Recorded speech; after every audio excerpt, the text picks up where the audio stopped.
हो गया चालू। तो लास्ट क्लास में आपका बैंड शिफ्ट ऐसे हो गया, और बैंड शिफ्ट ऐसे के साथ में और क्या हो गया अपना, बैंड शिफ्ट ऐसे के साथ में नेटिव पेज हो गया ना। नेटिव पेज और एसडीएस पेज दोनों हो गए थे। तो जो नेटिव और एसडीएस पेज हैं, ये क्यों किए थे हमने दीनदयाल? नेटिव और एसडीएस पेज क्यों किए थे हमने, क्या पता किया था इनसे? ये पता किया था ना कि किसी प्रोटीन की कितनी सब यूनिट होती है, ये आपने लिखा थोड़ी है। तो एक तो बैंड शिफ्ट ऐसे का भी एप्लीकेशन लिख लेना है, तो लिख लिया होगा शायद। बैंड शिफ्ट ऐसे का एप्लीकेशन क्या था? हाँ, डीएनए और प्रोटीन के इंटरेक्शन का पता लगाया था। और इसके थ्रू क्या पता लगाया था? नेटिव और एसडीएस पेज के थ्रू किसी प्रोटीन की कितनी सब यूनिट होती हैं। तो ये बात आप लिख लो, है ना, क्योंकि अपने एग्जाम में मोस्टली एप्लीकेशन आते हैं ना, किसी भी टेक्निक के प्रोसेस उसकी कमी पूछी जाती है।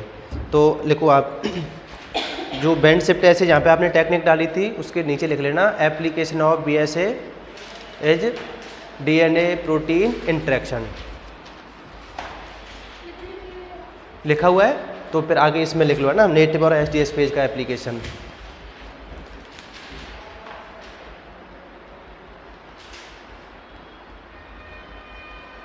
देखो, टू फाइंड आउट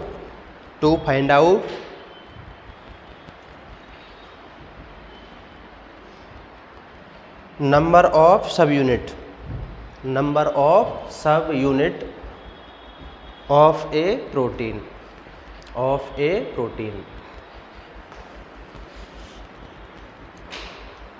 किसी प्रोटीन के ना सब यूनिट का नंबर पता लगाना हो आपको तो लगा सकते हो। अच्छा, जितने बैंड आएंगे क्या उतनी ही सब यूनिट होंगी? ऐसा कोई फिक्स नहीं है ना, कम भी हो सकती हैं, ज़्यादा भी हो सकती हैं। वो तो हम उनका मॉलिक्यूलर वेट मिला जुला के कैसे जितना भी नेटिव पेज में आ रहा है ना उतना होना चाहिए। जैसे 2 बैंड आ रहे हैं तो इसका मतलब ये नहीं है कि 2 सब यूनिट होंगी। 2 बैंड आने का मतलब 4 सब यूनिट भी हो सकती हैं। वो तो आपको पता करना पड़ेगा कि इसमें 3 है 4 है, मतलब कैसे भी जोड़ के अपने को कितना लाना है, जितना नेटिव पेज में मॉलिक्यूलर वेट आ रहा है ना उतना लाना पड़ेगा। जैसे मान लो कि नेटिव पेज में बैंड आया 200 केडीए का, और जब हमने एसडीएस पेज में किया तो बैंड आया 33.3 केडीए का एक ही, तो कितनी सब यूनिट है? कितनी है बताओ? जब नेटिव पेज में किया तब तो 200 केडीए का बैंड आया, और जब एसडीएस पेज में किया तो 33.3 केडीए का एक ही बैंड आया। तो एक बैंड आ रहा है दीनदयाल, तो एक ही यूनिट होगी या एक से ज़्यादा होंगी? एक से ज़्यादा होंगी। तो अब कैसे भी आपको जोड़ के 200 लाना है। तो अब एक ही बैंड आ रहा है, इसका मतलब सेम टू सेम होंगी सारे की सारी, मॉलिक्यूलर वेट सबका सेम होगा। अगर एक से ज़्यादा आते बैंड तब तो एक से ज़्यादा सब यूनिट होती। तो अब यहाँ पे सारी की जितनी भी सब यूनिट है वो सब एक जैसी होंगी। तो अब 33 की कितनी सब यूनिट होनी चाहिए ताकि उनको जोड़ के 200 आ जाए? 6.5 या 6? 6.5 क्या होता है? मतलब जो सब यूनिट है वो एक पर्टिकुलर इंटीजर नंबर में ही होगी ना, पूर्णांक होगी। ऐसे 6.5 7.5 नहीं होगी, या तो 1 या 2 या 3 या 4। तो कितनी होंगी? 6 सब यूनिट होंगी ना। अगर आप 33.3 को 6 बार करते हो, 6 सब यूनिट बनाते हो, तो कितना हो जाएगा? मतलब 200 मॉलिक्यूलर वेट हो जाएगा। समझ में आ गई बात? तो आज नई टेक्निक पढ़ेंगे जिसका नाम है ऑटो रेडियोग्राफी।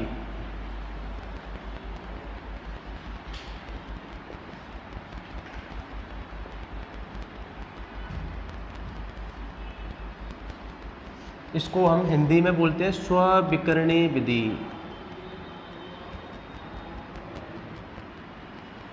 आपको हिंदी आती है क्या अभी भी? वैसे हिंदी तो ऐसी खतरनाक नहीं आती है ना, और एग्जाम में ना ऐसी खतरनाक आती है। एग्जाम में जो हिंदी आती है वो ऐसी खतरनाक होती है। तो इसलिए हिंदी को इतना ज़्यादा माइंड नहीं करना है अपने को। हिंदी आ रही है अच्छी बात है, लेकिन इंग्लिश तो सीखनी पड़ेगी ना। फिर भी नहीं आती है तो सीख जाओगे, कोई दिक्कत नहीं है। तो ऑटो रेडियोग्राफी क्या होती है एक्चुअल में? जैसे डेली लाइफ में अगर देखा हो तो आपने एक्सरे फिल्म देखी है?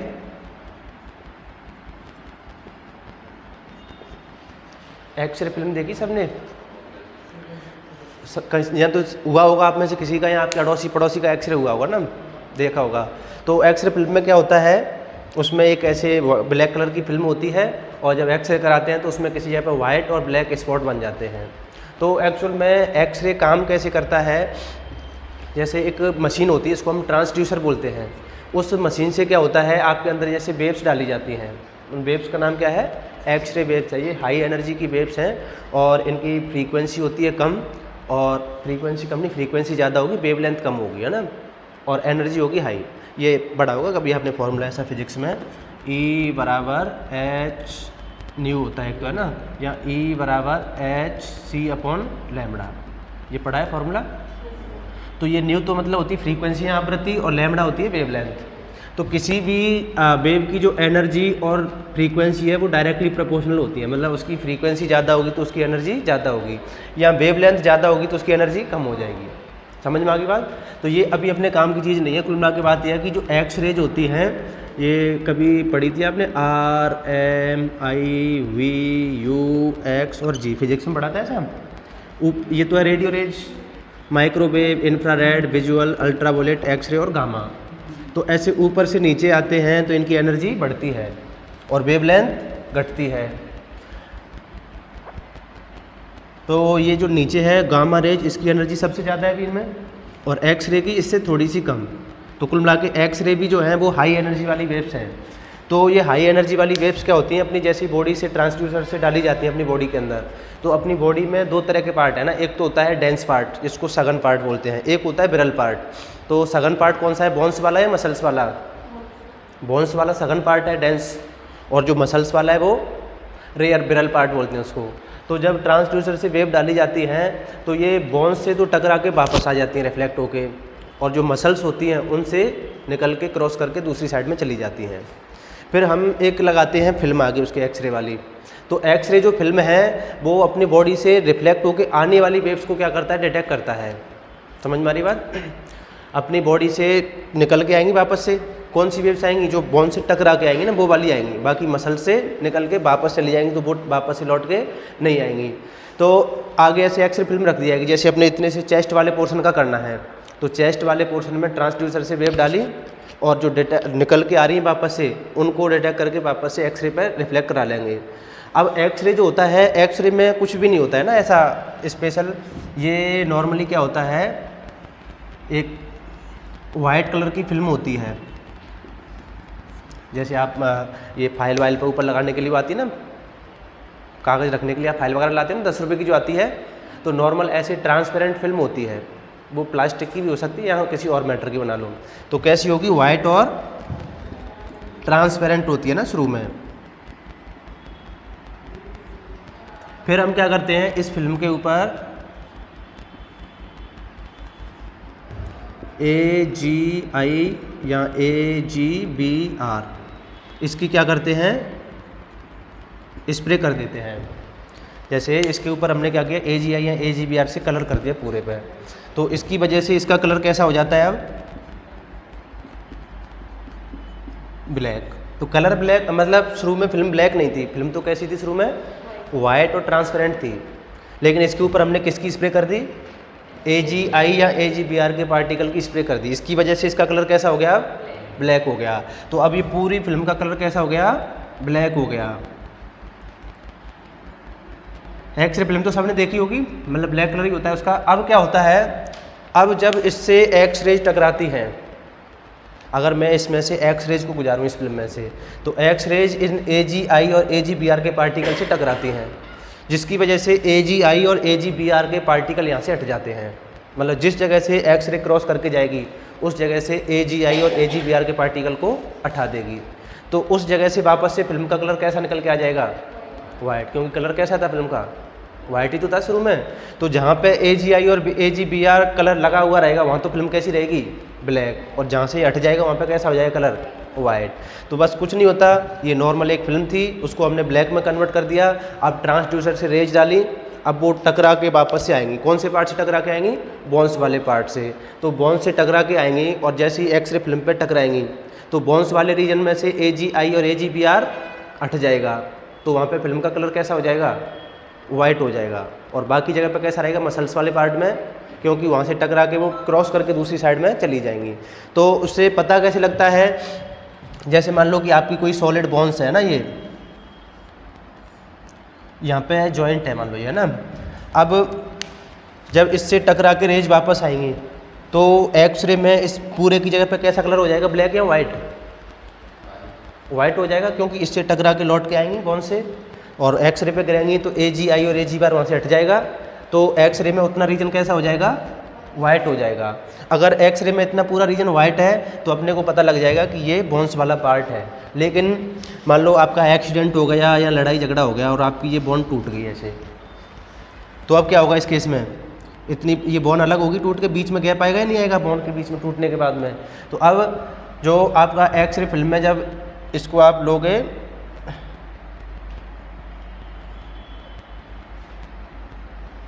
तो इतना रीजन क्या हो जाएगा, वाइट या ब्लैक, ब्लैक हो जाएगा, क्योंकि उस दरार में होके रेज टकरा के दूसरी साइड में चली जाएंगी, वो वापस से लौट के नहीं आएंगी। मतलब जहाँ से बॉन्ड टूट गई होगी वहाँ पे एक बीच में दरार बन जाएगी, क्लेफ्ट बन जाएगी, उस क्लेफ्ट में से जब रेज जाएंगी तो टकरा के वापस आएंगी, दूसरी साइड में निकल जाएंगी, दूसरी साइड में निकल जाएंगी। तो एक्सरे फिल्म पे वहाँ पे रेज आएंगी नहीं, तो वहाँ पे कलर कैसा हो जाएगा, ब्लैक हो जाएगा। और बाकी जहाँ पे बॉन्ड सही सलामत होगी वहाँ पे कैसा रहेगा, वाइट रहेगा। तो जहाँ पे बॉन्ड टूट जाएगी वहाँ पे कैसा कलर हो जाएगा, ऐसा ब्लैक ब्लैक हो जाएगा। तो ऐसे इससे पता लगता है ना एक्सरे से, समझ में आ गई बात। ये तो है नॉर्मल एक्सरे फिल्म। अब इसी एक्सरे फिल्म को जब हम अपने बायोलॉजी में यूज में लेते हैं तो इसका नाम क्या हो जाता है, ऑटो रेडियोग्राफी। एक्सरे का सिद्धांत समझ में आ गया कैसे काम करता है। अब हम देखेंगे ऑटो रेडियोग्राफी का। तो एक्चुअल में क्या होता है, ये अपने को ऑटो रेडियोग्राफी जो मेथड है अपने को यहाँ बायोलॉजिकल सिस्टम में, ये किसी रेडियो एक्टिव मॉलिक्यूल की प्रेजेंस के बारे में बता के जाता है। रेडियो एक्टिव मॉलिक्यूल तो जानते हो ना, रेडियो एक्टिव मॉलिक्यूल ऐसा मॉलिक्यूल होता है जो अपने आप ही अल्फा बीटा और गामा रेज उत्सर्जित करता रहता है ना, एमिट होती रहती है उसमें से। नाम सुना होगा ना रेडियो एक्टिव मॉलिक्यूल का।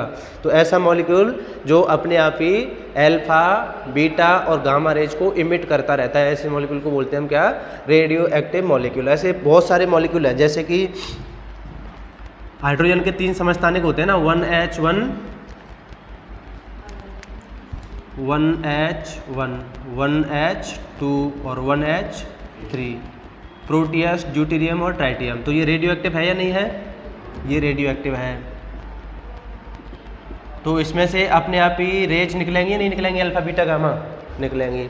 जैसे O16 और O18, तो ये वाला रेडियो एक्टिव है या नहीं है ना, ये भी रेडियो एक्टिव है। और कोई बताओ अगर आपको नाम पता हो तो, जैसे 92 यूरेनियम 235 पढ़ा है, बॉम्ब वगैरह बनाने में काम आता है ना, लाइट बनाने में भी काम आता है। 94 प्लूटोनियम 239, ये भी कैसा है, रेडियो एक्टिव। कौन सा, फ्रेंसियम, जो भी रेडियो एक्टिव लास्ट वाली उसमें आते हैं ना, रो में नीचे नीचे आते हैं, वो सब के सब कैसे हैं, रेडियो एक्टिव हैं। तो ये अपने आप ही अल्फा बीटा और गामा रेज का क्या करते रहते हैं, उत्सर्जन करते रहते हैं। अब ये अल्फा बीटा गामा रेज जो है, देखो मैंने बताई ना अभी, गामा रेज हाई एनर्जी वाली है या नहीं है, ये हाई एनर्जी वाली वेव्स है। तो जब इसमें से निकल के जाएगी तो इस AgI या AgBr पार्टिकल को रिमूव करेगी या नहीं करेगी, करेगी। तो वहाँ से फिल्म का कलर कैसा हो जाएगा, वाइट हो जाएगा। तो अपने को पता लग जाएगा कि यहाँ पे रेडियो एक्टिव मॉलिक्यूल है। जैसे मान लो कोई सॉल्यूशन रखा हुआ है और उसमें कोई रेडियो एक्टिव मॉलिक्यूल है, लेकिन अपने को पता नहीं है या नहीं है, पता लगाना है, तो आप क्या करोगे, उस सॉल्यूशन के ऊपर ही एक्सरे फिल्म रख दो, तो अपने आप ही उसमें से अल्फा बीटा गामा रेज निकल रही होंगी अगर उसमें रेडियो एक्टिव मॉलिक्यूल होगा तो। और अगर गामा रेज निकल रही होंगी तो थोड़ी देर बाद में फिल्म का कलर कैसा हो जाएगा, वाइट हो जाएगा। अगर वाइट हो रहा है फिल्म का कलर तो इसका मतलब उस सॉल्यूशन के अंदर रेडियो एक्टिव मॉलिक्यूल प्रेजेंट है। अगर वाइट नहीं होता है तो उसके अंदर रेडियो एक्टिव मॉलिक्यूल प्रेजेंट नहीं है। तो ये टेक्निक किसके लिए यूज में आएगी, अभी किस काम में आएगी ये टेक्निक, अपने को पता लगाना हो कि किसी सॉल्यूशन में या किसी एरिया में रेडियो एक्टिव मॉलिक्यूल है या नहीं है। तो रेडियो एक्टिव मॉलिक्यूल की प्रेजेंस का पता लगाएंगे। अगर रेडियो एक्टिव मॉलिक्यूल होगा तो फिल्म का कलर कैसा हो जाएगा, वाइट हो जाएगा। समझ में आ गई बात। बस इतनी सी बात के लिए ये टेक्निक यूज में ली जाती है, इसका नाम है ऑटो रेडियोग्राफी। तो पहले आप क्या करोगे, ये एक डायग्राम बनाओगे ना, फॉर्मेशन ऑफ एक्सरे फिल्म। तो पहले फिल्म कैसी होती है, वाइट, फिर उसके बाद उस कैसा कलर हो जाता है उसका, ब्लैक। मैं लिखा दूंगा बाकी बातें और सब, है ना। ये 2 डायग्राम बना लो।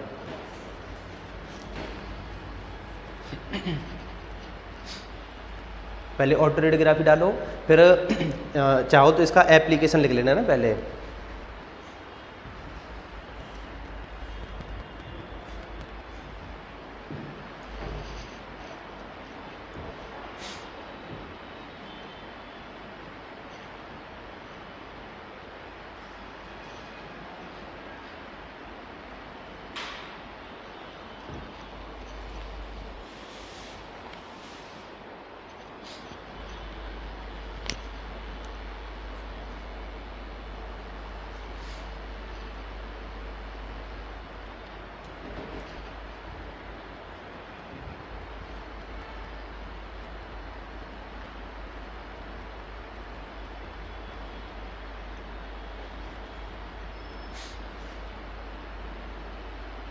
हाँ दीनदयाल बना लिया डायग्राम। 2 डब्बे बनाने हैं बस, ये लिखना है बस इतना सा, और कुछ नहीं करना है बीच में।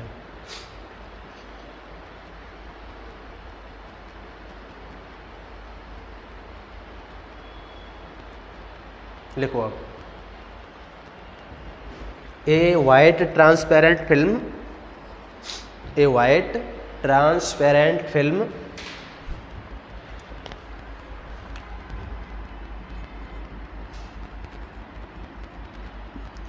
कोटेड विद, कोटेड या स्प्रे की बात होती है ना, कोटेड विद AGI और AGBR, AGI और AGBR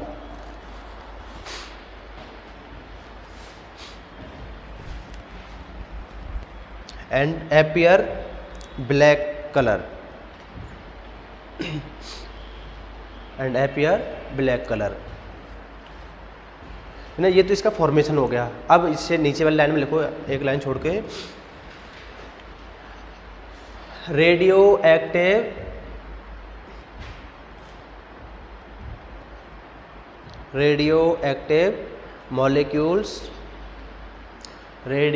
active molecules emit radiations, emit का मतलब उत्सर्जित करना, एमिट रेडिएशंस, रेडिएशंस में ब्रैकेट में लिखना alpha beta and gamma, emit radiations, radiations bracket में क्या लिखोगे, alpha beta and gamma.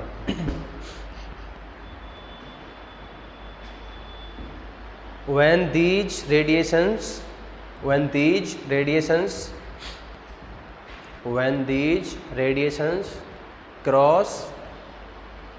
cross X-ray film,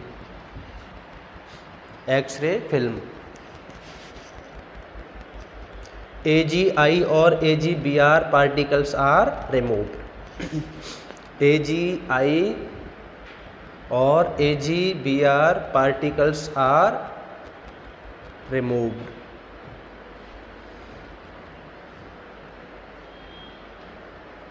AGI और AGBR particles are removed।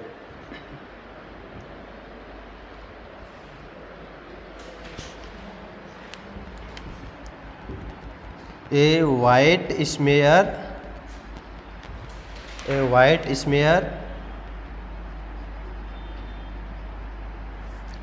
White smear का मतलब सफ़ेद निशान उसकी है ना। ए वाइट स्मेयर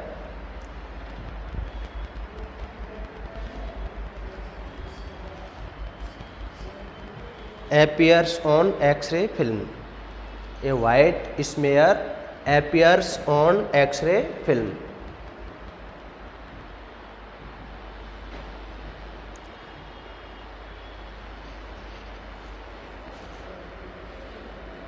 लिख लिया। appearance of white smear, appearance of white smear, appearance of white smear, white smear indicates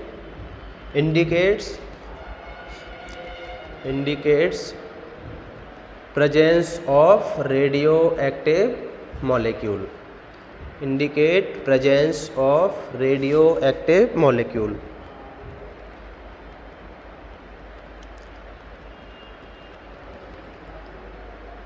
indicate presence of radio active molecule. समझ में आ गया इस लाइन का मतलब? अगर फिल्म में कहीं पर वाइट स्मेयर आता है तो ये अपने को क्या इंडिकेट करके जाता है कि उस जगह पर कोई रेडियो एक्टिव मॉलिक्यूल प्रेजेंट है। ये 2-3 नाम लिख लेना ना कि ये रेडियो एक्टिव मॉलिक्यूल्स होते हैं, बाकी बहुत सारे होते हैं लेकिन अपने जानकारी के लिए 2-4 नाम लिख लो। हाइड्रोजन के 3 समस्थानिक हैं, प्रोटियस, ड्यूटेरियम और ट्राइटियम।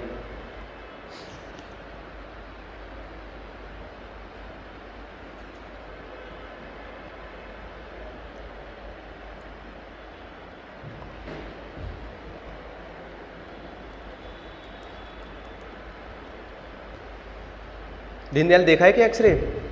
खुद का देखा है दूसरे का? नहीं देखा भी? गिरिराज अपने देखा है क्या? देखा है? खुद का ही या दूसरे का, किसी का? खुद का ही देखा है। क्योंकि आपको देखने का मौका मिले तो खुद का देखना चाहोगे या दूसरे का?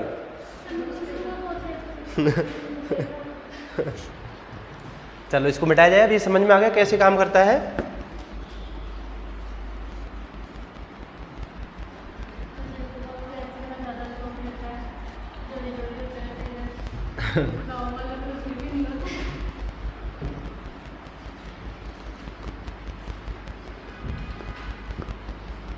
ये डॉक्टर भी क्या है, इनका क्या है, कमीशन रहता है ना इनसे, लैब वालों से। तो आपको जैसे खांसी है और भी आप डॉक्टर के पास चले जाओ तो अभी एक्सरा लिख देगा आपका, है ना डॉक्टर, चाहे उसका कोई लेन देन नहीं हो। जैसे कोई भी छोटा मोटा आप ऑपरेशन कराओ तो उसमें HIV की जांच और ये मुफ्त में लिख देते हैं ऐसे कि ये तो करानी है। उनका कोई लेन देन नहीं है वैसे। चलो है ना। अब देखो ये किस काम में आएगी। जैसे अभी हमने देखा था कि अपने पास में बहुत सारे DNA थे। ये अपनी एक सेल हो गई है ना, इस सेल में DNA को हमने कैसे सेपरेट किया था, सेल से कैसे सेपरेट किया था DNA को? पहले हमने क्या किया था, होमोजीनेट किया था, फिर उसके बाद में सेंट्रीफ्यूगेशन, फिर उसके बाद में क्या बोल रहे हो? वो तो बाद में डाला था ना। सेंट्रीफ्यूगेशन करने के बाद में हमने यहाँ से DNA को सेपरेट किया था ना, DNA RNA और प्रोटीन को। फिर इसके ऊपर क्या डाला था, RE डाला था, तब जाके इसके क्या हो गए थे, DNA के फ्रैगमेंट हो गए थे। अब इनमें से किसी एक फ्रैगमेंट पे अपनी डिजायरेबल जीन थी। जैसे यहाँ पे मान लो अपनी डिजायरेबल जीन है ना ये, तो किसी एक फ्रैगमेंट पे होगी डिजायरेबल जीन। यहाँ पे मान लो इस फ्रैगमेंट पे डिजायरेबल जीन है। फिर इसके बाद हमने क्या किया था, इनका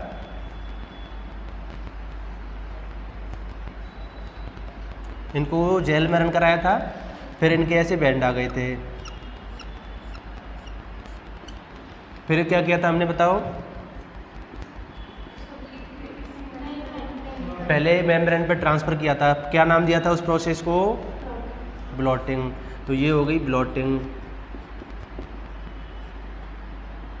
ये कौन सी मेम्ब्रेन के ऊपर ट्रांसफ़र किया था? नाइट्रोसेल्यूलोज। फिर क्या किया था बताओ? ये DNA भी डबल स्टैंडर्ड था तो इसको सिंगल स्टैंड में कन्वर्ट किया था।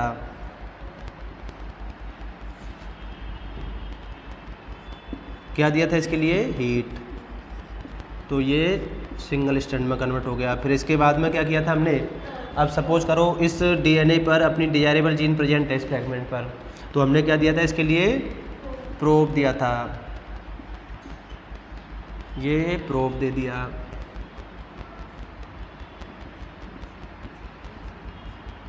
और प्रोब अपना कर गया था बाइंड। ये प्रोब अपना बाइंड कर गया। प्रोब के बारे में क्या बात बताई थी मैंने? प्रोब होता क्या है? प्रोब क्या होता है? ये DNA RNA का फ्रैगमेंट होता है छोटा सा, और कैसा होता है? ये रेडियो एक्टिव होता है। ये बताया था इसके बारे में। अब रेडियो एक्टिव होगा तो क्या इसमें से अल्फा बीटा गामा रेज निकल के आएंगी? निकल के आएंगी। तो अब हम क्या करते हैं, इस मेम्ब्रेन के ऊपर अपना एक एक्सरे फिल्म रख देते हैं ऐसे। तो जहाँ से अल्फा बीटा गामा रेज निकल के आएंगी वहाँ से फिल्म कैसी हो जाएगी? वाइट हो जाएगी। तो जहाँ से फिल्म वाइट हो जाएगी तो अपने को पता लग जाएगा कि ये इस बैंड के अंदर अपना डिजायरेबल जीन प्रेजेंट है। अगर मैं इसके ऊपर एक्सरे फिल्म रखूँगा है ना, तो एक्सरे फिल्म में कैसा दिखेगा? ये बैंड तो दिखेंगे नहीं एक भी, केवल यहाँ पे कलर कैसा हो जाएगा उसका? वाइट हो जाएगा फिल्म का। तो अपने को पता लग जाएगा कि इस बैंड के अंदर अपना जो DNA है वो कैसा है? डिजायरेबल जीन वाला है। क्योंकि प्रोब अपना यही बाइंड किया होगा। रेडियो एक्टिविटी कहाँ से आ रही होगी? प्रोब से। और तो किसी को हमने रेडियो एक्टिव किया नहीं है। तो जिस जगह से वाइट हो जाता है फिल्म का कलर, इसका मतलब वहाँ पर अपनी डिजायरेबल जीन या अपना प्रोब प्रेजेंट है। तो फिर हम क्या करेंगे, यहाँ से सैंपल को वहाँ से कलेक्ट कर लेंगे। बाकी जो है ना बैंड ये वाले दिखेंगे ही नहीं अपने को एक्सरे फिल्म में। एक्सरे फिल्म में केवल कौन सा बैंड दिखेगा? जो रेडियो एक्टिव होगा। नॉन रेडियो एक्टिव का कोई भी बैंड उसमें नहीं आएगा। समझ में आ गई कैसे डिजायरेबल जीन को सेपरेट करेंगे? तो उसके लिए ये ऑटो रेडियोग्राफी भी यूज में ली जाती है। अब इस डायग्राम को बना सकते हो आप।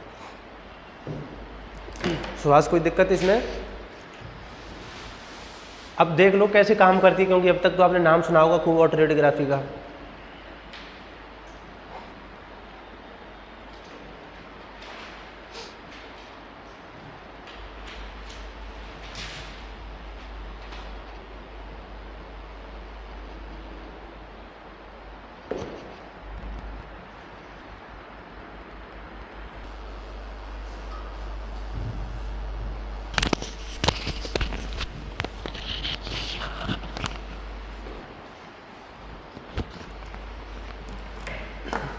तो ये टेक्निक किसके लिए काम में आती है? जैसे अपने पास में बहुत सारे डीएनए हैं, उनमें से केवल अपना वाला डिजायरेबल फ्रैगमेंट ही सेपरेट करना हो अपने को, तो पता लग जाएगा इसी ऑटो रेडियोग्राफी से, वहाँ पे फिल्म का कलर कैसा हो जाएगा? वाइट हो जाएगा। तो उससे पता लग जाएगा कि यहाँ पे अपना डिजायरेबल फ्रैगमेंट प्रेजेंट है।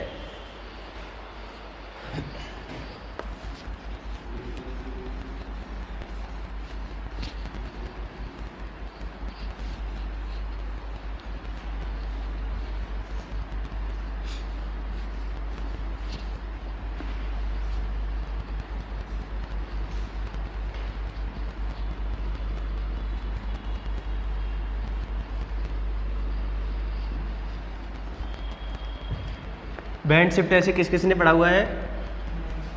बैंड शिफ्ट ऐसे पढ़ा हुआ है सबने। तो अब बैंड शिफ्ट ऐसे प्लस ऑटो रेडियोग्राफी है ना, दोनों का एप्लीकेशन देखेंगे ना, दोनों का क्या एप्लीकेशन है। जैसे अभी आपके सामने मैं ये दे दूँ, ये एक डीएनए है, कितना मॉलिक्यूलर वेट होगा इसका? 100 kDa, प्लस ये कोई प्रोटीन है 30 kDa, ये कोई दूसरी प्रोटीन है, इसका भी कितना है? 20 kDa। जब तीनों को हम जेल में रन कराया है ना इसमें, तो हमें कितने बैंड देखने को मिले? 3 बैंड देखने को मिले, ये 100 का, ये 30 का और ये 20 का। लेकिन हमने क्या किया, केवल किसको रेडियो लेवल किया था इसमें? डीएनए के एक सिरे को क्या कर दिया? रेडियो एक्टिव कर दिया। अब तीनों के किस में बैंड देखे हमने? जेल में बैंड देखे। फिर हमने क्या किया, इसका ऑटो रेडियोग्राफी की। तो ऑटो रेडियोग्राफी के लिए क्या करेंगे? इसके ऊपर एक्सरे फिल्म रख देंगे ऐसे। तो जब एक्सरे फिल्म रख देंगे तो उसमें क्या दिखाई देगा अपने को?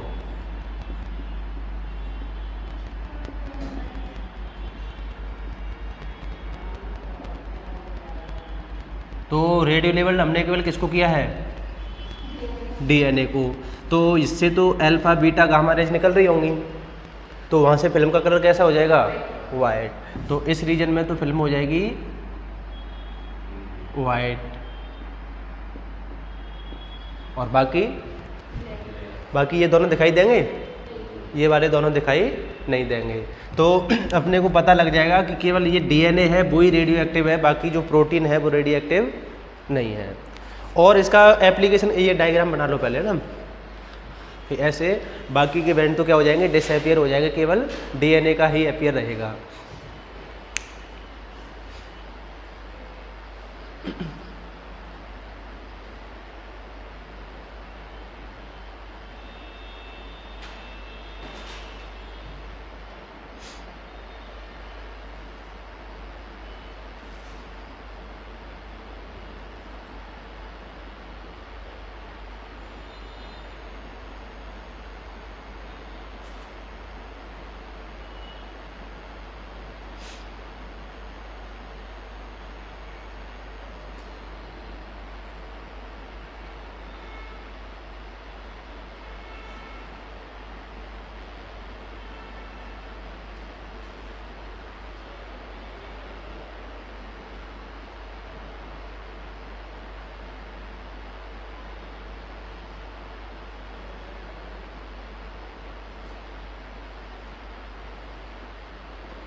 बना लिया। अब दोनों का कंबाइंड एप्लीकेशन देखेंगे ना, auto radiography plus band shift ऐसे।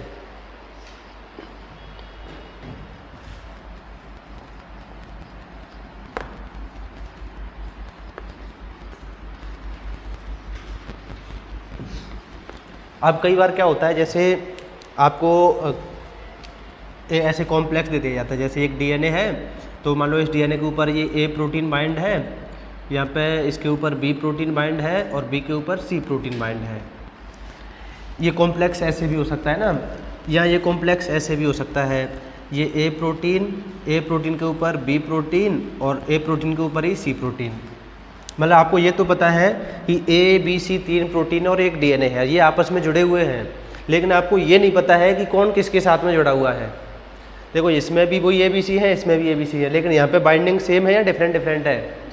डिफरेंट है। या ऐसे भी हो सकता है ये डीएनए हो, इसके ऊपर ए प्रोटीन बाइंड हो, इसके ऊपर बी बाइंड हो और यहाँ पे बी के ऊपर सी बाइंड हो। इस कॉम्प्लेक्स में वही 3 प्रोटीन है, लेकिन इनकी बाइंडिंग अलग तरीके से है। यहाँ पर कैसे हो सकता है? ये तो नई बात हो गई आज।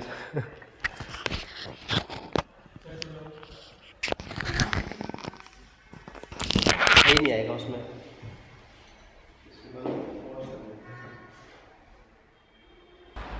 तो इसलिए गिरिराज बहुत ज़्यादा नहीं पढ़ना है, उतना ही पढ़ना है जितना अपने काम का हो, बस, है ना। कोई और शोर नहीं पढ़ाई का।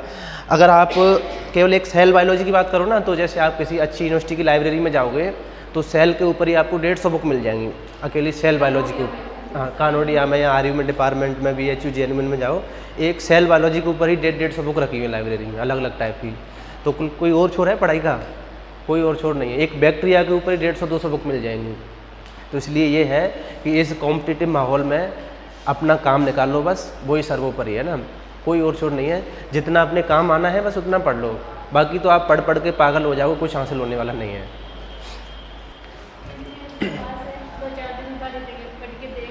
क्या? अरे क्या है, जैसे स्मार्ट बोर्ड वगैरह अपना भी अभी लगवाने का प्लान था, लेकिन बात वही है कि स्मार्ट बोर्ड लगवाते ही फिर वही स्लाइड पे आ जाते हैं, थोड़ा आलसी हो जाते हैं। मेरे बताऊँ, उसमें ये रहता है कि स्लाइड बना लो पहले से, बस जाके पढ़ा दो, फिर खुद की जो एबिलिटी है ना वो थोड़ी सी कम हो जाती है। अभी क्या है कि जो हम आपको पढ़ाते हैं वो सब अपने को याद रहता है, क्योंकि अब स्मार्ट बोर्ड में क्या है, पहले से स्लाइड बना के ले आते हैं, टीचर को याद हो नहीं हो, अखबार की तरह रीड करके चला जाता है टीचर। तो इस वजह से हमने अभी जानबूझ के नहीं लगवाया, लेकिन लगवाना पड़ेगा फिर भी, है ना। थोड़ा मार्केट की डिमांड है, तब तक टीचर लगते ही नहीं है बच्चों को ना। आज के टाइम पे जिसके पास स्मार्ट बोर्ड नहीं है तो बच्चों को लगता ही नहीं कि टीचर है या कोचिंग है ये। मतलब इस वजह से ज़रूरी हो गया है। बाकी मेरा जो यहाँ पे पढ़ाने का जो तरीका है ना, मैं बता रहा हूँ कि इससे बेटर कुछ भी नहीं है। मतलब जो आप एक ऐसे आपको एक रियल एग्जांपल देता हूँ कि अपने इंडिया के जो सबसे टॉप संस्थान है वो IITs हैं, है ना। IIT सबसे टॉप संस्थान है। IITs में आज भी नॉर्मल ज़्यादातर जो अपना चौक होता है ना, चौक, उससे पढ़ाते हैं, और कुछ ने ये वाइट बोर्ड लगवा लिए मार्कर वाले। स्मार्ट बोर्ड लगा हुआ है हर क्लास में, लेकिन कोई भी टीचर स्मार्ट बोर्ड से नहीं पढ़ाता। केवल जो सेमिनार वगैरह होती है ना, सेमिनार वगैरह के लिए यूज में लेते हैं। बाकी आज भी IITs में भी नॉर्मल ज़्यादातर तो चौक से पढ़ा रहे हैं, या फिर कुछ ने अभी ये मार्कर वाले बोर्ड लगवा लिए हैं, ऐसे वाइट बोर्ड। इससे ज़्यादा इफेक्टिव मेथड कोई हो नहीं सकता अच्छा सीखने का। ये आप 3D 4D में देख लो कुछ भी, लेकिन बस वो समझ में आ जाता है, लेकिन उसको कैसे लिखें कॉपी किताब में वो समझ में नहीं आ पाता। 3D में मैं कोई डायग्राम दिखा दूँ आपको, अब उसको आप नोट कैसे करोगे? यहाँ तो हम बनाते हैं 2D में, तो आप उसको ऐसे कैसे नोट कर लोगे? तो ये आज के टाइम पे सबसे इफेक्टिव मेथड है। जैसे अनअकैडमी वाले हैं 5000 में, 7000 में, 10,000 में मतलब दे देते हैं। अब वहाँ से बच्चा नोट्स नहीं बनाता, एक तो बस स्क्रीनशॉट खींच के रख लेगा, या फिर पूरी PDF डाउनलोड कर लेगा। वो भी जब स्क्रीनशॉट की जब ज़रूरत पड़ेगी ना उसकी, तो मिलेगा ही नहीं। मतलब 1000-2000 स्क्रीनशॉट हो जाते हैं मोबाइल में, और जब तक आप अपने हाथों से नोट्स नहीं बनाओगे तब तक वो पढ़ाई किसी काम की नहीं है। अनअकैडमी में क्या है, बच्चा नोट्स नहीं बनाता, सीधा डायरेक्ट फोटोकॉपी करवा, वो प्रिंट निकलवा लेता है उनके, ये सिस्टम है वहाँ पे। तो जब तक अपने हाथों से नोट्स नहीं बनाओगे तब तक कोई काम नहीं आने वाले वो नोट्स। अब आपको बताया कि 1000-1200 पेज हैं एक यूनिट में, आप कैसे रिवाइज करोगे उनको? अपने आपको मिलेंगे एक यूनिट में 40 से मैक्सिमम 50 पेज। 50 पेज से ज़्यादा की कोई यूनिट नहीं मिलेगी अपनी। और ऐसे आप 50-50 पेज की 6 से 7 यूनिट अगर तैयार कर लेते हो तो वो सिलेक्शन के लिए एनफ है। मतलब टोटल 400 पेज का मैटर है ना। 400 पेज अगर आप तैयार कर लेते हो पूरी 6 महीने में, तो आप सिलेक्शन ले सकते हो।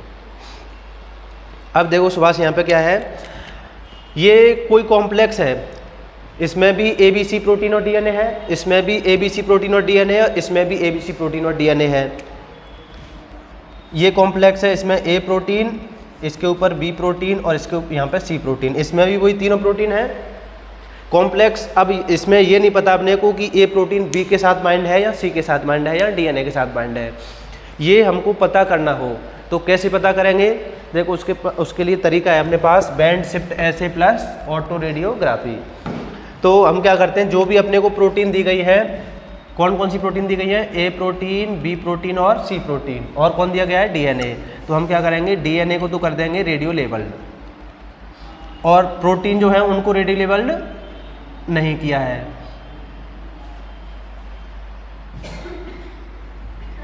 हाँ बताओ, कौन सा नहीं दिख रहा? ये नहीं दिख रहा, दिखना तो चाहिए।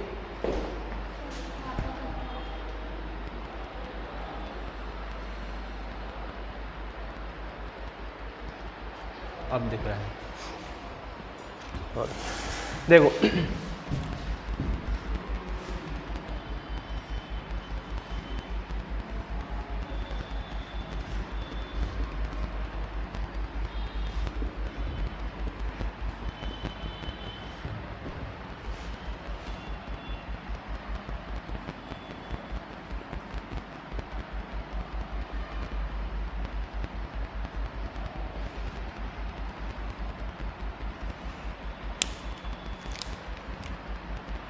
देखो इस वाले कॉलम में हमने क्या किया, इसमें डीएनए को लिया और कोई भी प्रोटीन नहीं ली। हमने क्या किया है, ओनली डीएनए को लिया और उसको जेल में रन कराया। तो हमने देखा कि उसका बैंड कहाँ पर आया, अकेले डीएनए का बैंड कहाँ पर आया है? इस जगह पर आया है। मतलब उस सॉल्यूशन में प्रोटीन है या नहीं है? माइनस का मतलब एब्सेंट है और प्लस का मतलब प्रेजेंट है। ये सीक्वेंस है, ये बैंड तो डीएनए का है, ये प्रोटीन के ना ए बी सी के। तो हमने केवल क्या प्रेजेंट किया है? DNA. A B C protein को नहीं लिया। तो अकेले डीएनए को जब जेल में रन करा के देखा तो डीएनए का बैंड यहाँ पर आया। इसका मतलब ये डीएनए का क्या होगा? मॉलिक्यूलर वेट होगा, कितना भी हो, मान लो 100 kDa 200 kDa कितना भी हो सकता है। फिर दूसरी बार हमने क्या किया, इस बार हमने डीएनए लिया और साथ में ए प्रोटीन ली और बी और सी प्रोटीन नहीं ली। इस बार क्या लिया हमने? डीएनए और ए प्रोटीन ली। दोनों को जब रन कराया तो हमने क्या देखा, जो बैंड है वो थोड़ा सा ऊपर हो गया शिफ्ट। इसका मतलब ए प्रोटीन डीएनए के साथ बाइंड की है या नहीं की है? बाइंड किया तभी तो बैंड शिफ्ट हुआ है। अगर बाइंड नहीं करती तो बैंड शिफ्ट नहीं होता, वहीं की वहीं आता। ये जो है, ये मैं ऑटो रेडियोग्राफी में देख रहा हूँ ना बैंड को। ऑटो रेडियोग्राफी में जब देखेंगे तो अकेली प्रोटीन का बैंड आएगा या नहीं आएगा, ये बताओ? अकेली प्रोटीन का ऑटो रेडियोग्राफी में प्रोटीन का नहीं आएगा। क्यों नहीं आएगा? क्योंकि प्रोटीन को रेडियो लेबल्ड नहीं किया है। रेडियो लेबल्ड ओनली किसको किया है? डीएनए को। तो डीएनए का तो बैंड आएगा इसमें, अकेली प्रोटीन का बैंड नहीं आएगा। तो यहाँ पे हमने केवल डीएनए को रन कराया तो यहाँ पे बैंड आया। डीएनए प्लस ए प्रोटीन को रन कराया तो बैंड ऊपर शिफ्ट हो गया। इसका मतलब ए प्रोटीन डीएनए के साथ बाइंड की होगी, तभी तो बैंड शिफ्ट हुआ है। फिर मैंने इस बार डीएनए लिया प्लस कौन सी प्रोटीन ली? B protein. इस बार ए और सी प्रोटीन एब्सेंट है। तो मैंने क्या देखा, बैंड कहाँ पर आया? यहाँ पर आया। आपको नीचे तो नहीं लग रहा है थोड़ा? अब बताओ, बी प्रोटीन डीएनए के साथ बाइंड की है या नहीं की है? बाइंड की है नहीं की, बताओ? बाइंड करती। देखो ये ओनली अकेले डीएनए का बैंड है और ये डीएनए प्लस बी प्रोटीन का बैंड है। बराबर में आया है या ऊपर आया है? बराबर में आया है। इसका मतलब बी प्रोटीन डीएनए के साथ बाइंड नहीं किया। बाइंड करती तो इससे तो ऊपर आता ना बैंड। ये ओनली डीएनए का बैंड है, ये डीएनए प्लस ए प्रोटीन का, और डीएनए प्लस बी प्रोटीन ली तो बैंड ऊपर शिफ्ट नहीं हुआ। इसका मतलब बी प्रोटीन डीएनए के साथ बाइंड नहीं की है। फिर यहाँ पे लिया हमने DNA plus C protein. DNA लिया है, ए और बी प्रोटीन को एब्सेंट रखा। डीएनए और सी प्रोटीन को लिया तो क्या देखने को मिला? बैंड शिफ्ट हुआ या नहीं हुआ? नहीं हुआ। अभी भी जहाँ पे ओनली डीएनए का आया था वहीं पे आया। इसका मतलब सी प्रोटीन डीएनए के साथ में बाइंड की है या नहीं की? नहीं की। बाइंड करती तो बैंड ऊपर शिफ्ट होता। अच्छा, अब हमने इस बार लिया डीएनए लिया plus A protein Lee plus B protein ली और सी प्रोटीन को रखा एब्सेंट। तो इस बार हमने क्या देखा, बैंड ऊपर आ गया सिर्फ। अब बताओ इस डीएनए के साथ में ए प्रोटीन बाइंड हुई है नहीं हुई? ए तो बाइंड हुई होगी, पहले ही देख लिया हमने, तो ए तो बाइंड हुई होगी 100%। क्या बी प्रोटीन भी बाइंड हुई है? बी बाइंड हुई है नहीं हुई? कैसे पता किया? देखो अगर only DNA plus A protein bind होते तब तो बैंड आता है यहाँ इसके लेवल में, ये डीएनए प्लस ए प्रोटीन का बैंड है, तो डीएनए प्लस ए प्रोटीन अकेले दोनों होते तब तो बैंड आता है यहाँ पे। बैंड उससे भी ऊपर गया या नहीं गया? इसका मतलब बी प्रोटीन भी बाइंड हुई है नहीं हुई? बी प्रोटीन भी बाइंड हुई है। अगर ओनली डीएनए होगा तब तो बैंड आएगा इस लेवल में, डीएनए प्लस सिंगल प्रोटीन होगी तो आएगा बैंड इस लेवल में, डीएनए प्लस 2 प्रोटीन होंगी तो बैंड आएगा इस लेवल में, डीएनए प्लस 3 प्रोटीन होंगी तो बैंड और ऊपर शिफ्ट हो जाएगा। तो बताओ बी प्रोटीन भी बाइंड की है या नहीं की है? की है बाइंड। अब इस बार हमने क्या लिया, डीएनए लिया plus A protein Lee plus C protein ली, तो हमें क्या देखने को मिला, जो बैंड है वो आया यहाँ पर। तो ये बताओ इससे क्या निष्कर्ष निकला अभी? क्या ए प्रोटीन बाइंड की है या नहीं की? ए तो करेगी बाइंड, ए का तो हमें पता ही है, ए तो डीएनए के साथ में बाइंड करती है, वो तो यहाँ से पता लग गया। अब सी का और बताओ कि सी प्रोटीन बाइंड की है या नहीं की? सी प्रोटीन बाइंड नहीं की, अगर सी बाइंड करती तो बैंड यहाँ पर आता। ये जो बैंड है ये डीएनए प्लस सिंगल प्रोटीन का है ना इस लेवल पे, इसका मतलब सी प्रोटीन भले ही उस कॉम्प्लेक्स में है लेकिन उसके साथ बाइंड नहीं की है। इस बार हमने क्या किया, डीएनए लिया प्लस बी प्रोटीन ली और सी प्रोटीन ली, DNA plus B protein plus C protein, तो बैंड हमें देखने को मिला यहाँ पर। कौन बाइंड किया इसमें से बताओ? ना तो बी बाइंड किया है ना सी बाइंड किया है। बैंड कहाँ पर आया? जहाँ पर ओनली डीएनए का आता था, तो बी और सी में से कोई भी डीएनए के साथ बाइंड नहीं किया है। ए बी हो गया, ए सी हो गया, बी सी हो गया। अब इस बार हमने लिया DNA plus A protein plus B protein plus C protein, तो बैंड कहाँ पर देखने को मिला? यहाँ पर देखने को मिला। अब बताओ कौन कौन बाइंड किया इसके साथ में? देखो अगर ओनली डीएनए होता तो बैंड यहाँ पर आता, डीएनए प्लस 1 प्रोटीन होती तो यहाँ पर, डीएनए प्लस 2 प्रोटीन होती तो यहाँ पर, और ऊपर आया इसका मतलब डीएनए प्लस 3 प्रोटीन है। समझ में आ गई बात? इसको एक बार पॉज करना। इसको आपको एक बात बताई थी मैंने कि कोई भी प्रोटीन जो डीएनए के साथ में बाइंड करती है तो उसके पास में एक डोमेन होता है, उस डोमेन का क्या नाम होता है? नहीं बताया ऐसा कुछ? डीएनए बाइंडिंग डोमेन नहीं बताया? डीबीडी बताया था ना कल परसों क्लास में। कोई भी प्रोटीन जो डीएनए के साथ में बाइंड करती है तो उस प्रोटीन के पास में एक डोमेन होना चाहिए ना डीएनए से बाइंड करने के लिए। उस डोमेन का नाम क्या होता है? DNA binding domain. ऐसा लिखाया था मैंने, शायद बताया था ना। जिस प्रोटीन के पास में ये डोमेन होगा वो प्रोटीन डीएनए के साथ में बाइंड कर सकती है। तो अब आप बताओ मेरे को इनमें से किस प्रोटीन के पास में ये वाला डोमेन है? ए प्रोटीन के पास में ना, क्योंकि ए प्रोटीन डीएनए के साथ में बाइंड की है। तो अब अपने टोटल इसमें कितने कॉलम है? इसमें ये हो गया फर्स्ट वाला कॉलम, ये second, third, fourth, fifth, sixth, seventh और ये एट्थ। अब मेरे को ये बताओ कि इस फर्स्ट वाले कॉलम से क्या निष्कर्ष निकला?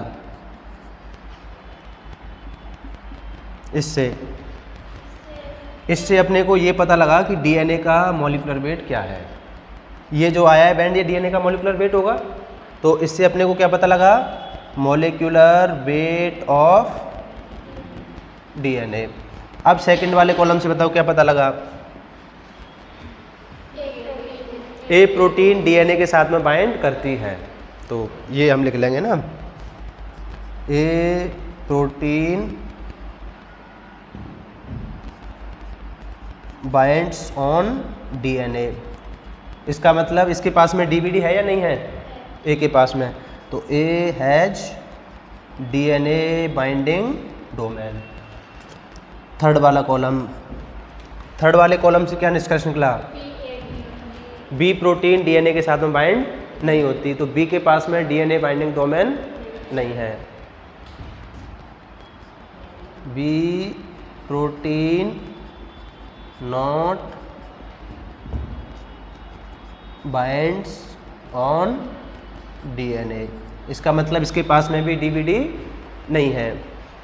फोर्थ कॉलम से क्या निष्कर्ष निकला? फोर्थ वाले से सी प्रोटीन डीएनए के साथ में बाइंड करती है नहीं करती? नहीं करती, तो C protein not binds on DNA. और कुछ निष्कर्ष पांचवें से क्या निष्कर्ष निकलेगा बताओ? पांचवें कॉलम से ये रहे, मतलब ए प्रोटीन तो करती थी डीएनए के साथ बाइंड, अब बी प्रोटीन और बाइंड की, तो बी प्रोटीन किसके साथ में बाइंड की होगी? ए के साथ में, क्योंकि डीएनए से तो बाइंड करती नहीं वो, तो इसका मतलब बी प्रोटीन ए प्रोटीन के साथ में बाइंड करती है। बी प्रोटीन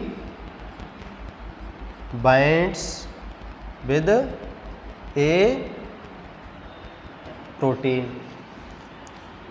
6 नंबर से क्या निष्कर्ष निकलेगा? 6 वाले कॉलम से, 6 में लिया है हमने डीएनए ए प्रोटीन, डीएनए ए और सी, तो सी प्रोटीन ए प्रोटीन के साथ बाइंड नहीं करती। C protein not binds with A protein.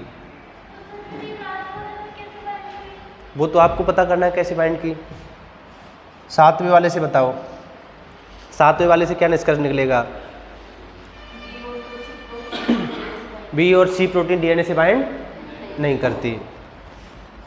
ये वैसे पहले हमको पता लग गया, बी और सी में से कोई बाइंड नहीं करता है ना। B and C protein not bind with DNA. 8th वाले से बताओ। देखो ये हमें पता लग गया कि डीएनए के साथ में ए प्रोटीन बाइंड करती है और ए के साथ में बी बाइंड करती है। अब सी भी बाइंड की है, तो सी किसके साथ बाइंड की होगी? सी ए के साथ में तो बाइंड करती नहीं है, देखा था ना हमने, यहाँ पे हमने ए और सी लिया था, तो सी प्रोटीन बाइंड की थी कि ए के साथ में? नहीं की थी, इसका मतलब सी किसके साथ बाइंड की होगी? अब बी बचा ना केवल। अब सी अपने को पता है डीएनए से बाइंड करती नहीं है, ए से बाइंड करती नहीं है, तो और कौन बचा बाइंड करने के लिए? बी। इसका मतलब सी प्रोटीन किसके साथ बाइंड की होगी? बी प्रोटीन के साथ में। तो C protein binds with B protein. ये इसके निष्कर्ष हो गए। अब क्वेश्चन कैसे आता है अपने एग्जाम में? ऐसे आपको बैंड बना के दे देगा कि ये ऑटोरेडियोग्राफी में बैंड आए, इस बेसिस पे इनमें से प्रोटीन निम्न में से कौन सा कॉम्प्लेक्स फॉर्मेशन करेगी, कौन सा वाला कॉम्प्लेक्स फॉर्मेशन हो रहा होगा बताओ? देखो ये सही है, ए बाइंड कर रहा है ना, लेकिन क्या ए और सी आपस में बाइंड करते हैं? नहीं करते, तो ये डायग्राम गलत हो गया। बी बाइंड करता है डीएनए से? नहीं करता, तो ये भी गलत हो गया। क्या सी बाइंड करता है डीएनए से? नहीं करता। ये देखो ए डीएनए से बाइंड करता है और ए से बी बाइंड करता है और बी से सी बाइंड करता है, तो ये वाला कॉम्प्लेक्स सही है। ये 4 नंबर में आता है ऐसा क्वेश्चन। अब आपने पढ़ लिया तो आपके लिए आसान हो गया। वैसे ये राई का पार्ट होता है ना यही। अब ऐसे निष्कर्ष लिख सकते हो आप खुद ही।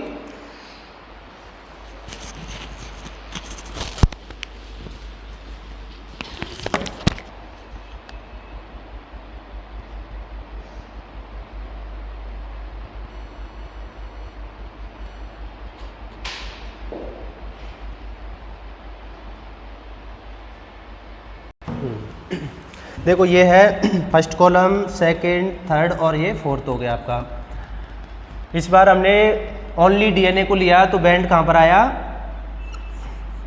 यहाँ पर आया है ना। डीएनए प्लस ए प्रोटीन को लिया तो बैंड यहाँ पर आया। डीएनए प्लस बी प्रोटीन को लिया तो बैंड यहाँ पर आया। डीएनए प्लस सी प्रोटीन को लिया तो बैंड यहाँ पर आया।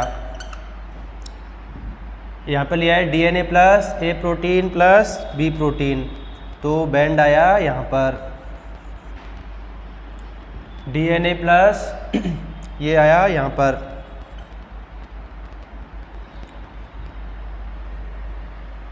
ये आ गया यहाँ पर और ये आ गया यहाँ पर।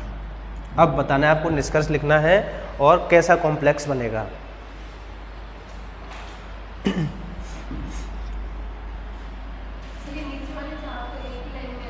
ये सब एक ही लाइन में है, वो थोड़े से ना इधर उधर हो गए हैं।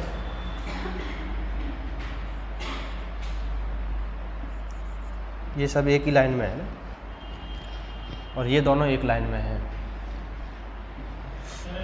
हाँ बताओ। चौथा वाला ये एक लेवल में है सब। ये 1 2 3 4 ये बैंड एक ही लेवल में है।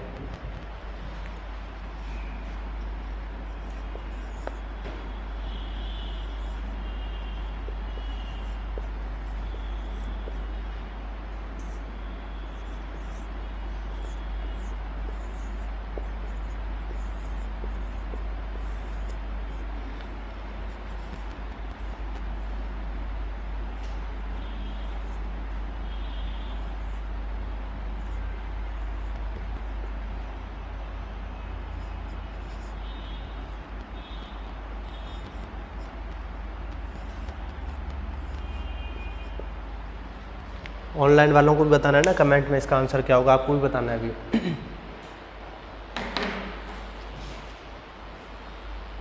आप गलत नहीं होना चाहिए गिरिराज जी।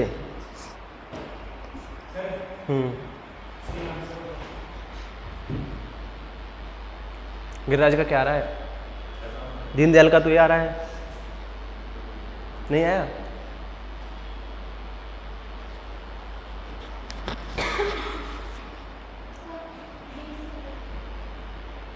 डी आ रहा है आपका। सुभाष का तो सी आ रहा है।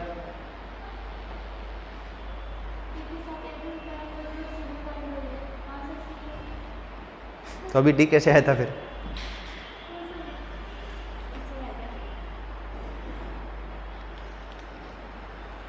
चलो चलने दो इसको। सी वाला ही होगा ना।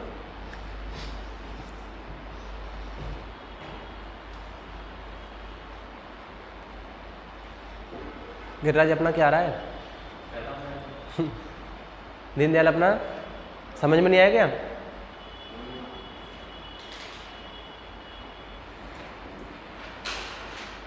सोनी अपना आ रहा है क्या कुछ?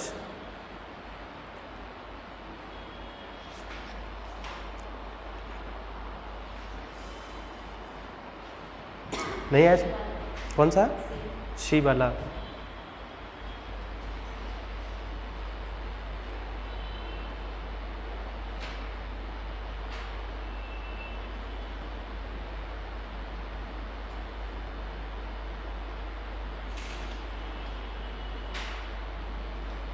सी वाला आ रहा है। सी वाला कैसे आ रहा है? सबका आ रहा है इसलिए। सब के सब गलत भी तो हो सकते हैं।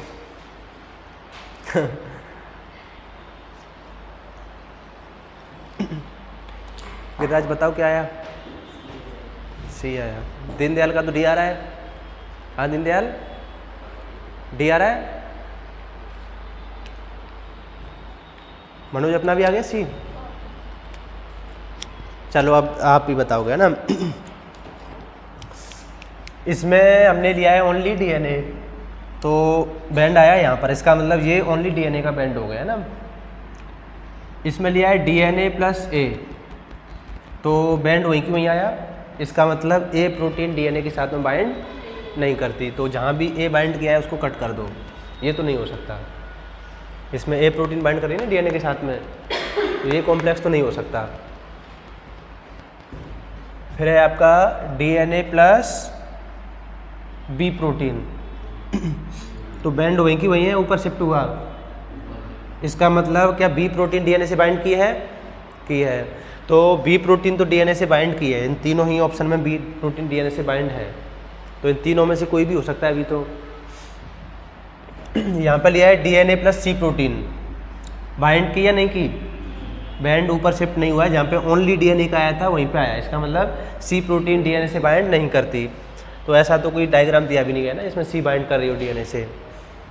यहाँ पे देखो DNA plus A protein plus B protein, तो बी प्रोटीन का तो हमें पता है पहले से ही कि डीएनए के साथ में बाइंड करती है, लेकिन क्या ए प्रोटीन भी बाइंड की है? ए प्रोटीन अगर बाइंड करती तो यहीं पे बैंड आता है या और ऊपर चला जाता? और ऊपर जाता है। इसका मतलब ए प्रोटीन बी प्रोटीन के साथ में बाइंड नहीं करती।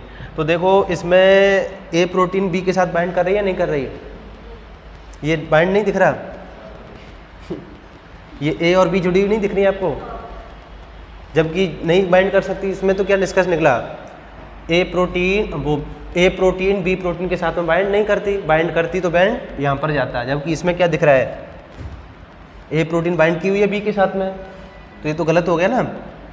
ए प्रोटीन का बी प्रोटीन का कोई इंटरेक्शन नहीं है। आपने कैसे करा दिया?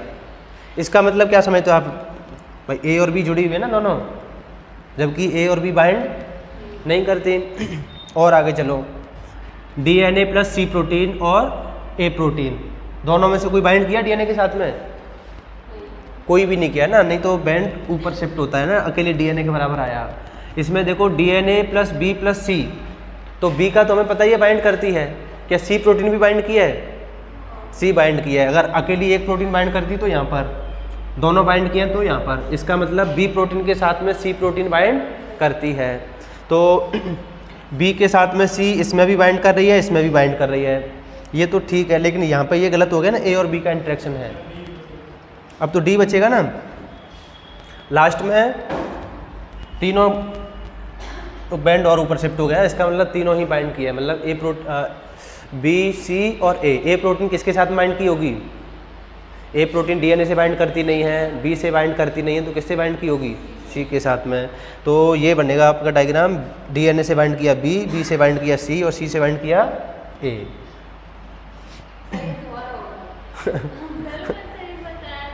कैसे बताया था?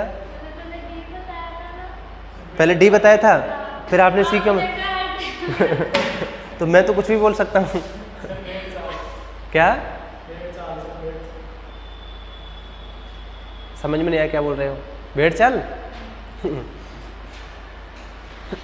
तो मैंने बोला भी तो था कि सबका भी तो गलत हो सकता है। सोनिया ने भी सबके चक्कर में बता दिया।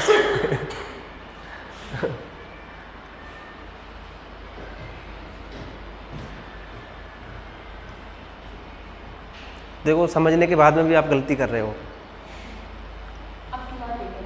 हाँ तो एक और देता हूँ, फिर अब की बार नहीं करोगे।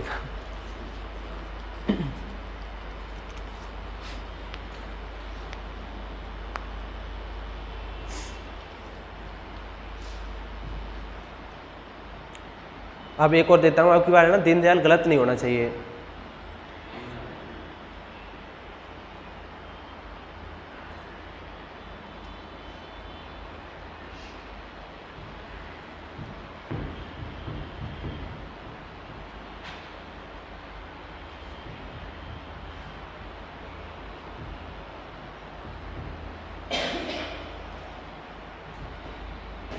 मिटा दो इसको।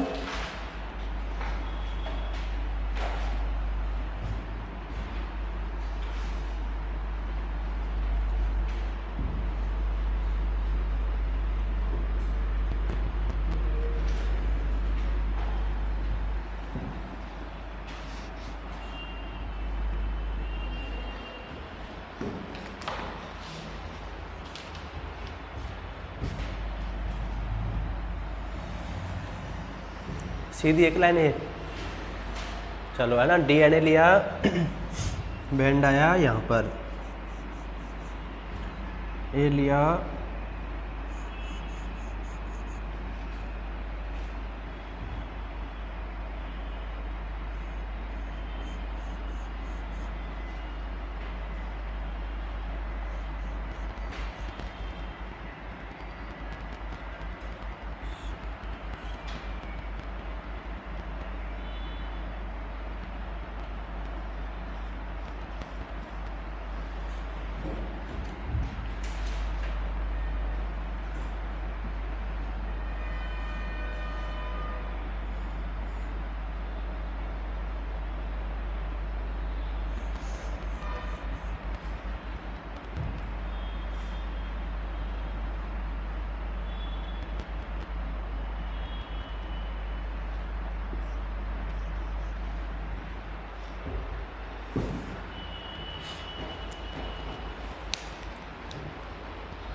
सी आ रहा है आपका। सुभाष अपना पिंकी का तो सी आ रहा है।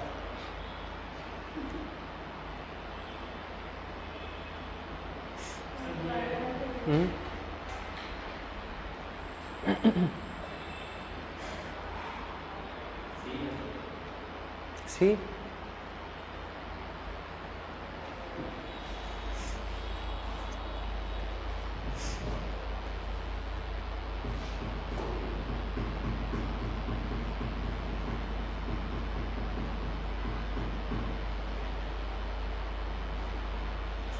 अब मनोज का आंसर आना चाहिए किसी।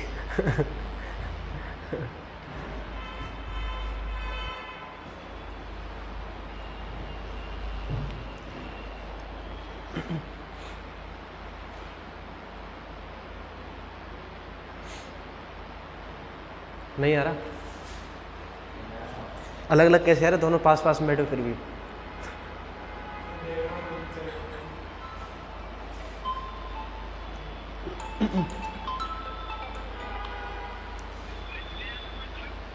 हेलो,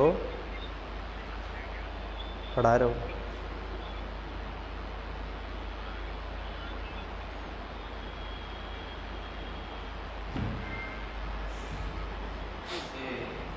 ए देखो कोई तो आया मार्केट में सही आंसर वाला। अब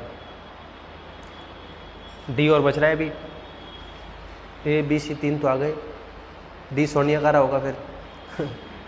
क्या आ रहा है सोनिया अपना? सी सी आ रहा है, क्या आ रहा है बताओ, क्या आ रहा है सोनिया का? सी आ रहा है। और मनोज का? अभी तो समझ में आ गया था मनोज। अब क्या हो गया? 3 ऑप्शन तो आ गए मार्केट में, अब डी और आर बचना चाहिए, वही आंसर है सही। डी सही आंसर है। करके नहीं देखा आपने?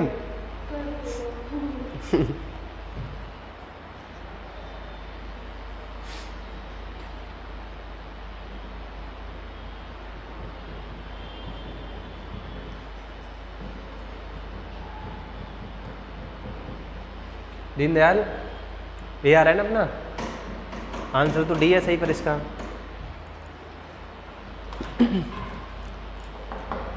मनोज कुछ डायग्राम तो बनाया नहीं है आपने, ऐसे कैसे आएगा आंसर? चलो चलो अब है ना, मैं इसको बता दूं फिर। अब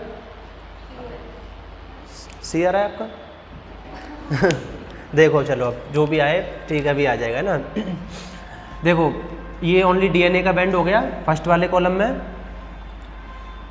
सेकंड वाले में बताओ डीएनए और ए, क्या ए प्रोटीन बाइंड करती है डीएनए से? करती है। तो आप एक डायग्राम ऐसे बना सकते हो कि ए प्रोटीन जो है डीएनए से बाइंड करती है। डी आएगा ना। अब देखो डीएनए लिया और बी प्रोटीन ली, बाइंड की बी प्रोटीन ने नहीं की? बी प्रोटीन भी डीएनए से बाइंड करती है, तो बी प्रोटीन को भी डीएनए से बाइंड करा लो। देखो ए प्रोटीन भी बाइंड की है और बी प्रोटीन भी बाइंड की है, तभी तो बैंड शिफ्ट हुआ है दोनों बार। अब इस बार हमने डीएनए लिया और सी प्रोटीन ली, बाइंड किया नहीं की? मतलब सी प्रोटीन डीएनए से बाइंड नहीं करती। तो कहीं आपको सी प्रोटीन डीएनए से बाइंड दिख रही हो तो उसको गलत कर देना। ये तो हो गया गलत। ये सुहास ने बताया था, किसने? तो ये कैसे बता दिया सुहास? ये था डीएनए और सी का, तो बैंड तो शिफ्ट हुआ ही नहीं, फिर कैसे बाइंड करा दिया?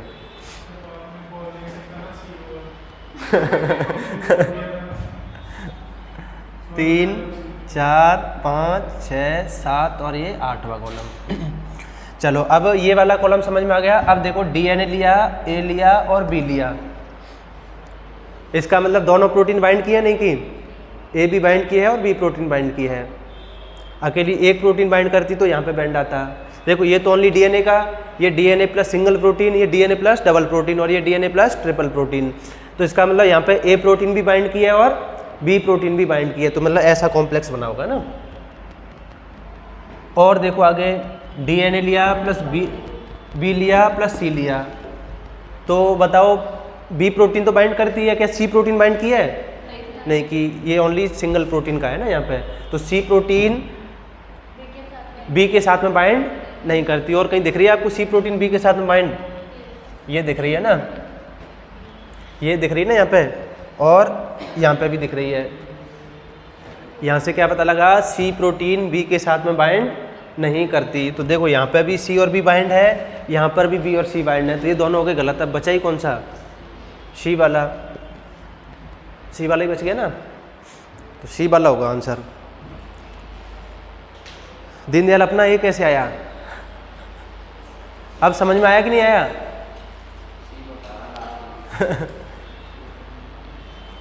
चलो अब ये डायग्राम बना लो आप।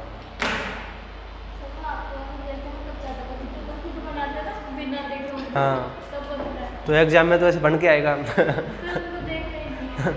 देखो ही मत, अपने तरीके से निकालो पहले, फिर मैच करो।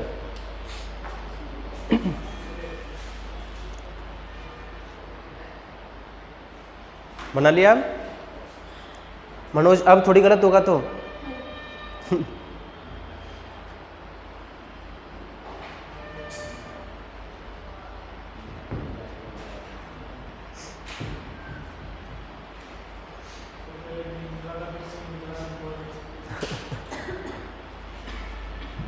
तो देखो वैसे इसमें कुछ भी ऐसा टफ नहीं है मेरे हिसाब से कि जो गलती हो सके अब आपसे, है ना। जो जो कॉलम आप रीड कर रहे हो उस कॉलम के हिसाब से डायग्राम बनाते जाओ। जैसे ये पहले, सबसे पहले तो अपना काम रहता है कि एक डीएनए बनाओ। फिर फर्स्ट कॉलम को रीड किया आपने, इसमें हमने डीएनए और ए लिया, तो ये देखो बैंड शिफ्ट हुआ या नहीं हुआ? शिफ्ट हुआ है तब तो उसको बाइंड करा दो, नहीं शिफ्ट हुआ है तो उसको बाइंड मत कराओ। बस इतना सा देखना होता है, बहुत ईजी है ना। 4 नंबर का क्वेश्चन आता है ऐसा कराएगा तो। और क्वेश्चन दें हैं? घर के लिए दे देता हूँ ना एक क्वेश्चन, घर से करके लाना है आपको।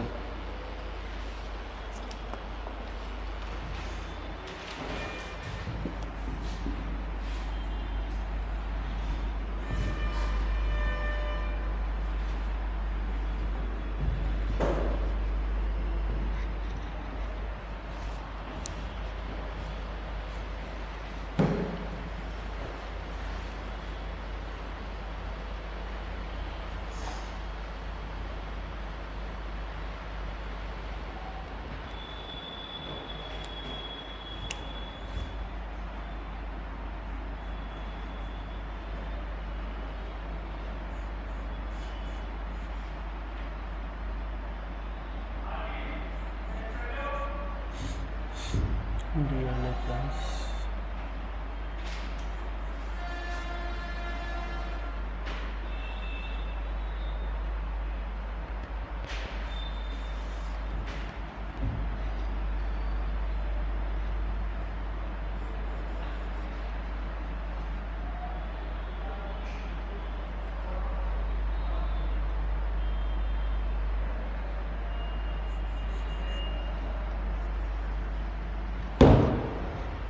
ऑप्शन यही रहेंगे ना जो मैंने बनाया अभी।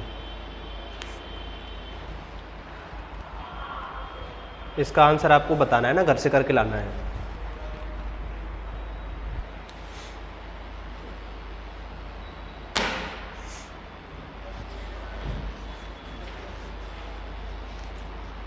बैंड सही देख के बनाना है, इधर उधर मत कर देना, नहीं तो फिर गलत हो जाएगा।